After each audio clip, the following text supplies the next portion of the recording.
আপনাদের সাথে একটা জিনিস শেয়ার করব, যেটা রিসেন্টলি আমি আমার মেন্টর থেকে শিখেছি এবং এটা আমার জীবনের অর্ধেকের বেশি স্ট্রেস কমিয়ে দিয়েছে।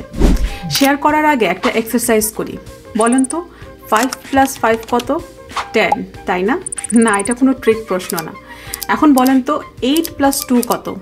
10। আবার 9 + 1 ও 10। বলার উদ্দেশ্য হলো উত্তর কিন্তু একটাই, কিন্তু সেই উত্তর পর্যন্ত পৌঁছানোর রাস্তা দেখেন কতগুলো আছে। একইভাবে সফল হওয়ার জন্য অনেক রাস্তা আছে। তাই শাইনি অবজেক্ট সিনড্রোম থেকে বের হয়ে যে কোনো একটা জিনিস শিখে সেটাতেই লেগে থাকতে হবে। শাইনি অবজেক্ট সিনড্রোম হলো যখন কেউ নতুন নতুন সুযোগ বা জিনিসের প্রতি আকৃষ্ট হয় এবং একটার পর একটা জিনিস শুরু করে কিন্তু কোনোটাই শেষ করে না। এতে তার মনোযোগ, ফোকাস বারবার শিফট হতে থাকে এবং কোনো একটা কাজে স্থায়ীভাবে ফোকাস করতে পারে না। সহজ কথায় এটা হলো নতুন কিছু দেখলে সেই দিকে দৌড়ানোকে বলে, যা মোস্ট অফ দ্য টাইম আমাদের সফলতা পেতে বাধা হয়। তখন আমাদের মনে হয় এত কিছু করছি তাও সফলতা পাচ্ছি না। জেফ বেজোস তার অ্যামাজন বিজনেস শুরু করেছিল শুধুমাত্র বই বিক্রি করে।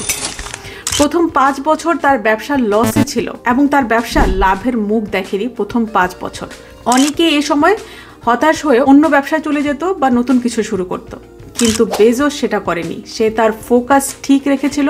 আর পরের ঘটনা তো আমাদের সবার সামনেই। এখন অ্যামাজন এখন সবই বিক্রি করে বিশ্বের নাম্বার 1 ই-কমার্স প্রতিষ্ঠান হয়ে উঠেছে। তাহলে বুঝতেই পারছেন, শাইনি অবজেক্ট সিনড্রোম থেকে বের হয়ে একদিকে ফোকাস ধরে রাখলে সফলতা আসবেই।